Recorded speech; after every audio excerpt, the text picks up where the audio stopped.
Okay, welcome. So, as you get older, you start thinking about life, and each one of us has sort of the principles that we live by. And this is by no means an exhaustive list of things that I live by, but just what I consider to be some useful tips. So, I'm just going to run through the tips first, and then I'll talk about each one uh, one by one. So, the first one is be careful which paths you choose in life. Each path has its own consequences. Number two, get quick fixes out of the way soon.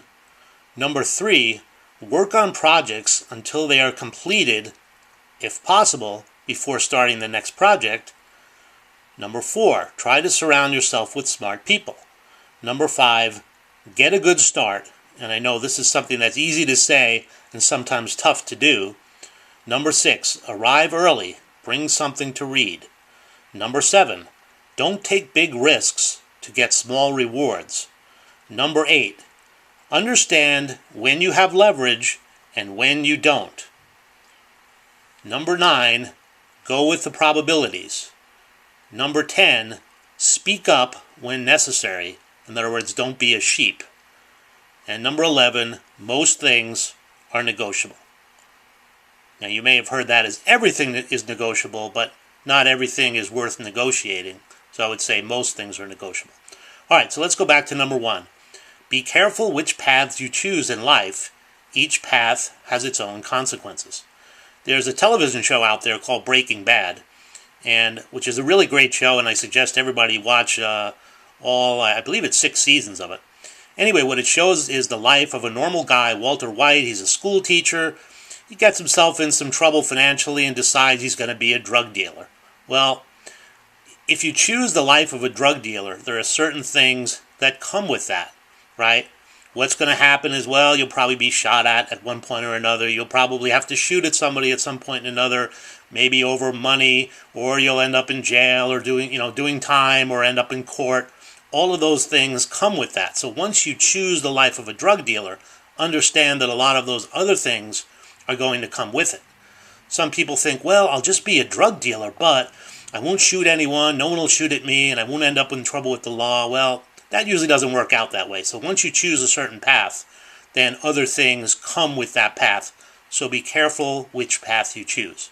Okay, principle number 2, get quick fixes out of the way soon. So this is very applicable to those of you that work in corporate America. Let's say there's a situation where if you spent 3 hours on something, you would save yourself 1 hour a month for the next 3 years. Okay, sort of picking the low-hanging fruit, some easy project that you can do that's going to save you time over the long run. And very often what happens is people say, well, I could spend that 3 hours this month, but I'm busy, so I'll put it off. Maybe I'll do it next month. And then, of course, next month comes and it's, well, I'm kind of busy this month, and I'll just do it next month. And then 3 years later, they say, wow, I never got to it. So they end up spending an hour a month on that project, 36 hours on something that they could have just fixed in a couple of hours. So get quick fixes out of the way soon. Okay, back when I was in grad school, I was taking a management class, and one of the things I read was work on projects until they're completed, and that's if possible, before starting the next project. In other words, start one thing, do it 100%, and then start the next thing. Now, the reality I know is when you're in the work world, your boss gives you a project, you work on it, you get 90% there, and then all of a sudden you have to talk to somebody and they're on vacation or they left early that day and you can't talk to them until tomorrow, so you don't want to just sit there and do nothing, so you start the next project. And that's all fine and good, and I know those type of things happen in corporate America. But if possible, try to work on something that's, whatever your most important thing is you have to do that day. Work on that, finish it up 100%, and then move on to the next thing. Okay. Number 4, try to surround yourself with smart people. So this is a pretty obvious one, and one that many other people have talked about. If you look at some of our presidents in the past, George W., have not always been the smartest people, but at least hopefully they pick good advisors. So try to surround yourself with smart people. Smart people generally are going to elevate you in life, okay? And try to use your time well. Okay, number 5, this is, I know, easy to say and tough to do, but get a good start.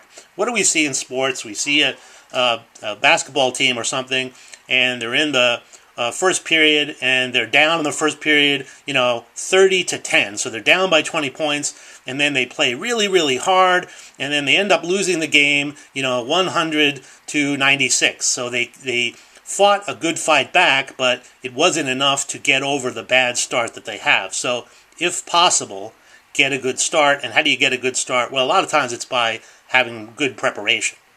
Okay, number 6, arrive early. Bring something to read. And this could apply to a meeting, an interview, going to the airport. If you're too early for your flight, the worst that happens is you pull out a book or you pull out your phone and you read a little bit, and it's better that than the other consequence of missing your flight and having to sleep at the airport overnight or come back the next day or just have to pay for a more expensive flight. Very, very costly. I know people that have done that. They missed a flight to China and they then had to come back the next day to get on another flight, all because they didn't leave enough time to get to the airport. So arrive early and bring something to read. Okay, next principle, and I'm a financial person, so this is something that was just taught to me over and over, is don't take big risks to get small rewards. Years ago, junk bonds were very popular. People were investing their money in junk bonds. Some of the junk bonds were paying 13%, and people were loading up on these bonds because they paid 13% when the government bonds were only paying 3 or 4%. Well, of course, a lot of those junk bonds ended up going under, and people didn't get their money back at all, and there was a firm called Drexel Burnham Lambert that I think went totally bankrupt because of those types of things. You see people taking silly risk all the time to get a very small reward.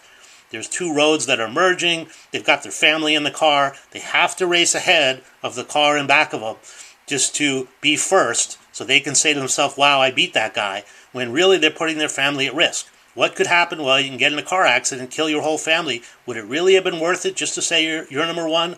No, I don't think so. So don't take big risks to get small rewards. Okay, next principle, number 8, understand when you have leverage and when you don't. So 2 situations here. Let's just say that you're a baseball player and you've earned $1 million a year and you've had your best season ever. Is this a good time to ask for a raise? Yes. Maybe you have twice as many home runs as last year or twice as many hits, and you're earning $1 million, so you ask for $2 million or $3 million or whatever you want. Let's take the opposite. You hit 30 home runs last year, and this year, the year's over, and now you've only hit 15 home runs, and you have half as many hits.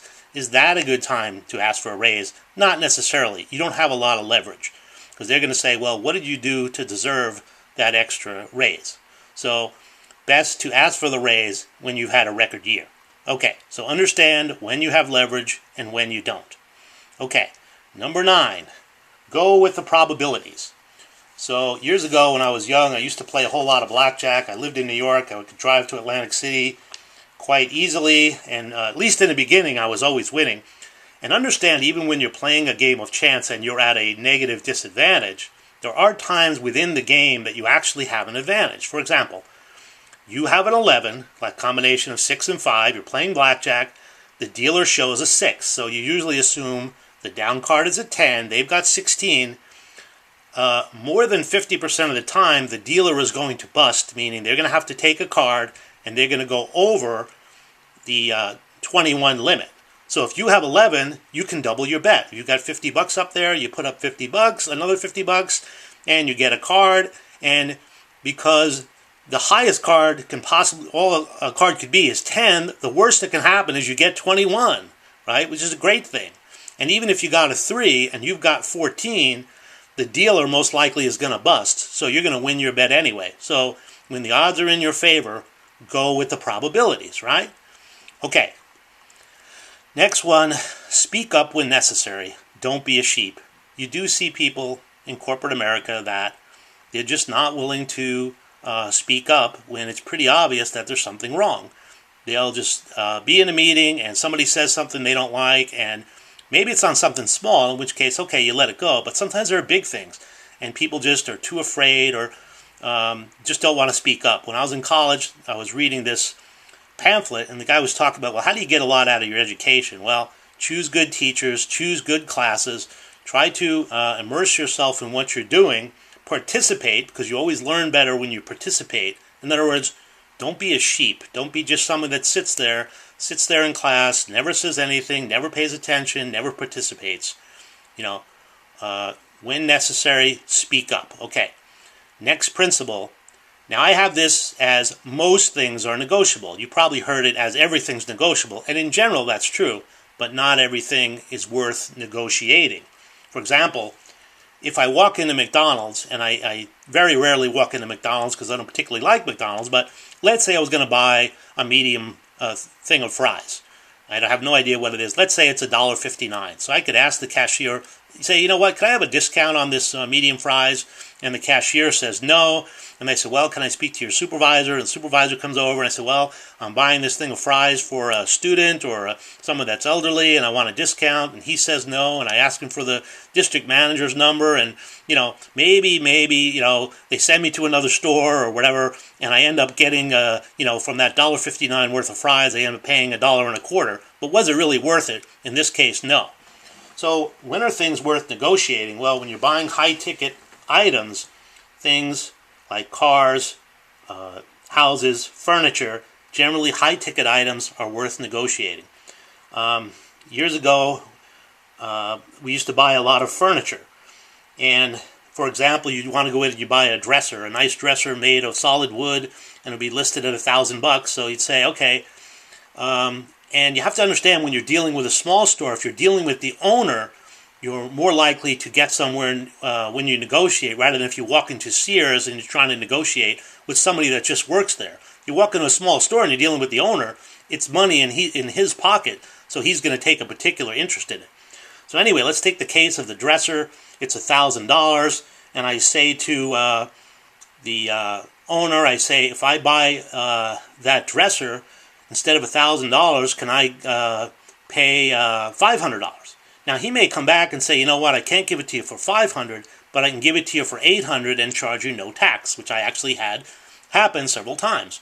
Or you could say, all right, if I buy that dresser at $1,000, there's an end table over there that's listed for $400. Could I get the end table for free?